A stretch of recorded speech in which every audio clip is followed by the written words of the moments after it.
సిద్ధంగా ఉన్నారు. రవి గారు నమస్తే సార్. నమస్తే వర్మ గారు. సార్ విశాఖ ఉక్కుకు సంక్రాంతి సందడి అంతా పూర్తి చేసుకొని వచ్చినట్టున్నారు. సార్ విశాఖ ఉక్కుకు మంచి రోజులు వచ్చాయి. ప్రైవేటీకరణ అన్నారు కానీ అదేమీ జరగట్లేదు, దాన్ని ఆపుతారు. 11,500 కోట్ల రూపాయలు విశాఖ ఉక్కుకు భారీ ప్యాకేజ్ను ఆర్థిక వ్యవహారాల కేబినెట్ కమిటీ ఆమోదం తెలిపింది. సో ఇంకెవరు కూడా ఆందోళన చెందాల్సి లేదని వస్తున్న టాక్ వాస్తవం. ఇది ఒకటి కొంత ఏకపక్షంగా అంతకుముందు చేసినట్టుగా చేయడం కుదరదు, ఏదో ఒక మధ్యస్థంగా వెళ్ళాలని ఒక ఆలోచన అయితే చేస్తున్నట్టు కనిపిస్తుంది. రెండోది వర్మ, సేలం ఫ్యాక్టరీతో సహా ఇంతవరకు దేశంలో చాలా వాటిని అమ్మాలని కేంద్రం ప్రయత్నం చేసింది, కానీ అమ్మకాలు కుదరలేదు. ఎందుకంటే కార్పొరేట్ అనుకూలమైన టర్మ్స్ వీళ్ళు పెడితేనేమో కార్మికులు ఒప్పుకోరు, అలా అని చాలా టఫ్గా పెడితేనేమో వాళ్ళు ఒప్పుకోరు. సో ఈ మధ్యలో ఇలా అడుగుతూ వస్తూ ఉంటుంది. ఇదేం పెద్ద ఆశ్చర్యం కాదు, గతంలో కూడా చెప్పా. కానీ సమస్య ఏమిటంటే విశాఖ కార్మికులకు కానీ విశాఖ పరిస్థితికి కానీ ఏం మెరుగుదల రాలేదు. నేను ఇలా అంటే కొంతమందికి ఈ రవి ఎప్పుడు ఇలాగే మాట్లాడుతుంటాడు ఇలా అంటే అనొచ్చు, కానీ బట్ నిజమని చెప్పాలి కదా. నేను మీకు ఒకటి చూపిస్తాను. ఇది హిందూ, ఇంకెవరో కూడా కాదు. అందరూ సంక్రాంతి చేసుకుంటుంటే ఉక్కు ఫ్యాక్టరీ కార్మికులు మాత్రం జీతాలు లేక అల్లాడుతున్నారు అనేది ఇదిగోండి. ఇది మొన్నటి వార్త, మొన్నటిదే. జీతాలు లేవు. సంక్రాంతి రోజు విశాఖ ఉక్కు కార్మికులకు జీతాలు లేవు. This Hindu I'm referring, not even ఏదో వాళ్ళు వీళ్ళని కాదు, మళ్ళీ ఇంకేదైనా అంటే ఆ పార్టీ అంటారేమో. ఏమని, as Andhra celebrate Sankranti, Vizag steel plant staff go without salaries. Number 1. Number 2, VRS కత్తి పెట్టి మీరు ఎవరెవరు పోతారని వాళ్ళని ఒకవేళ పంపించేయడానికి వాళ్ళు దాని మీద కూడా ఆందోళన, బట్టలు ఇప్పితే రకరకాల ఆందోళన చేస్తున్నారు. ఇక మూడో విషయం, డెప్యుటేషన్ పేరుతో చాలామందిని పంపిస్తున్నారు. అంటే చెప్తున్నటువంటి మాటలకు చేస్తున్నటువంటి చేతలకు పొంతన లేదు. నేను ఇంకా ఒక విషయం, ఇవన్నీ కార్మికుల పక్షాన, మొన్న స్టీల్ సెక్రటరీ, ఆయన పేరు ఏదో చంద్ అనేదో ఉంది, ఆయన బిజినెస్ మ్యాగజైన్స్తో మాట్లాడారు. మీరు చెప్పిన మాట ఆయన కూడా చెప్పారు ఈరోజు ఉదయం, నేను కూడా చూశాను. అలా వదిలిపెట్టలేము, దాన్ని కాపాడడానికి ఏదో ఒకటి చేయాలి అని చెప్పారు. Well and good.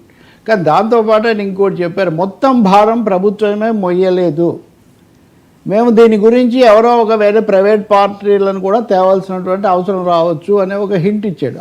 ఆ పత్రిక ఆ విషయం కూడా స్పష్టంగా రాసింది. పోస్కో కూడా మళ్ళీ చర్చల్లోకి వచ్చిందని. వీటన్నిటిలో ఎక్కడ కాపాడుతాము, రివైవ్ చేస్తాము, ప్యాకేజీ ఇస్తాము అంటున్నారే కానీ ప్రైవేట్ చెయ్యము అనే మాట స్పష్టంగా చెప్పడం లేదు, కేంద్రం చెప్పడం లేదు.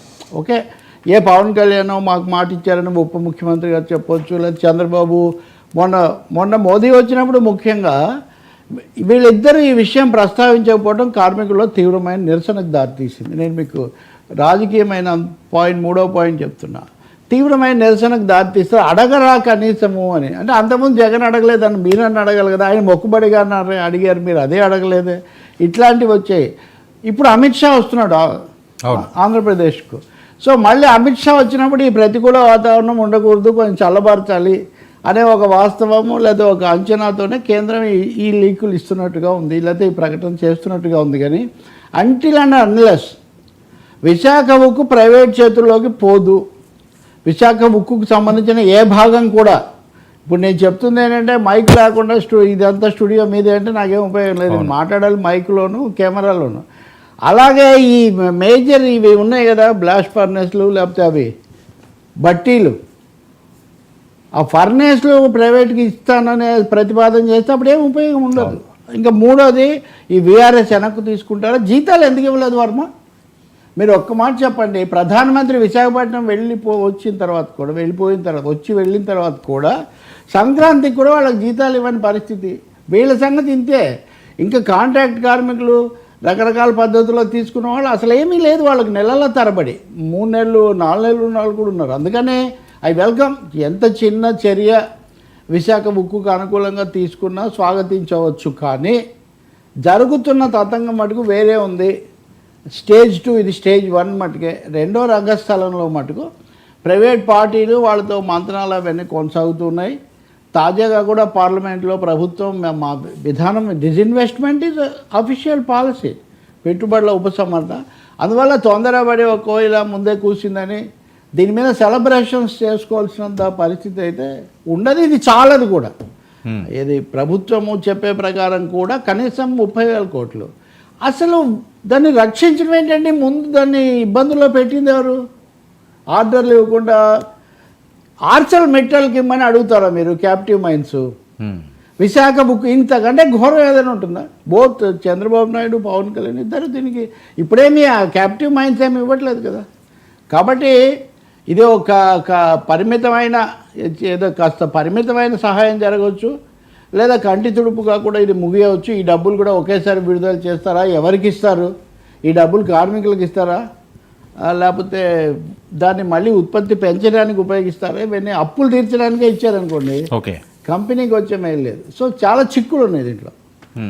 ఏదైనా అనుకూలమైన వార్త ఒకటి వచ్చింది, అంతవరకు సంతోషిద్దామంటే ఓకే, సంతోషించవచ్చు. కానీ బట్ నేను మీకు వార్త చూపించినట్టుగా మొత్తం మీరు గూగుల్ దీంట్లోకి వెళ్తే ఒక 10 ఒక పేజీ నిండా విశాఖ ఉక్కు, వాళ్ళ సమస్యలు, కార్మికుల కేకలు. అసలు జీతాలు ఇవ్వకపోవడం అసలు మరీ దారుణం కదా. ఇంకా జీతాలు ఇవ్వకుండా మీరు ఉద్ధరించే ఆలోచనే ఉంటే జీతాలు ఎక్కువ, వాళ్ళ అది కాంపోనెంట్ చిన్నది కదా. మీరు సంక్రాంతి నాడు జాతీయ పత్రికలు ఇలాంటి వార్త తెచ్చుకుంటారా? కాబట్టి దీని వెంటనే నేను ఎందుకు చెప్తున్నా అంటే, ఉదయాన్నే నేను చూస్తే కొన్ని చాలా తెలుగుదేశం అనుకూల వీళ్ళంతా ఇన్ని రోజులు ఏం మాట్లాడారు, ఇప్పుడు ఏం మాట్లాడతారు, ఎక్కడ పెట్టుకుంటారు మొహం, ఇలాంటివన్నీ అవన్నీ జరిగినప్పుడు తప్పకుండా నమస్కారం పెడతాం. ఉక్కును కాపాడితే అంతకంటే ఉంది. రెండోది ఫోకస్ అంతా ఉక్కు గురించి ఎందుకు మాట్లాడాల్సిన పరిస్థితి వచ్చిందంటే మెట్టెల్ కూడా వచ్చాడు అక్కడ. ఇప్పుడు మీరు మెట్టెల్ గురించి మాట్లాడతారు కానీ ఉక్కును గురించి మాట్లాడరా, విశాఖ ఉక్కును గురించి అని మనలాంటి వాళ్ళు ప్రశ్నిస్తున్నారు, కార్మికులు అడుగుతున్నారు. కాబట్టి అనివార్యమైన పరిస్థితుల్లో చాలా వ్యూహాత్మకంగా చేసిన ప్రకటన తప్ప ఇది. మేము ప్రైవేట్ జోలికి పోము, ప్రైవేటీకరించము, కార్మికులు ఉద్యోగులకు వెంటనే జీతాలు ఇవి ఇస్తాము, ఇలాంటి క్యాప్టివ్ మైన్స్, ఈ 4-5 కోరికలు సానుకూల స్పష్టమైన ప్రకటన వస్తే అప్పుడు మనం పూర్తి సంతోషించవచ్చు. ఇప్పుడు పరిశీలిద్దాం. సార్ ఏంటి దావోస్లో ప్రపంచ దేశాల ఆర్థిక సదస్సుకు చంద్రబాబు నాయుడు గారు, చిన్న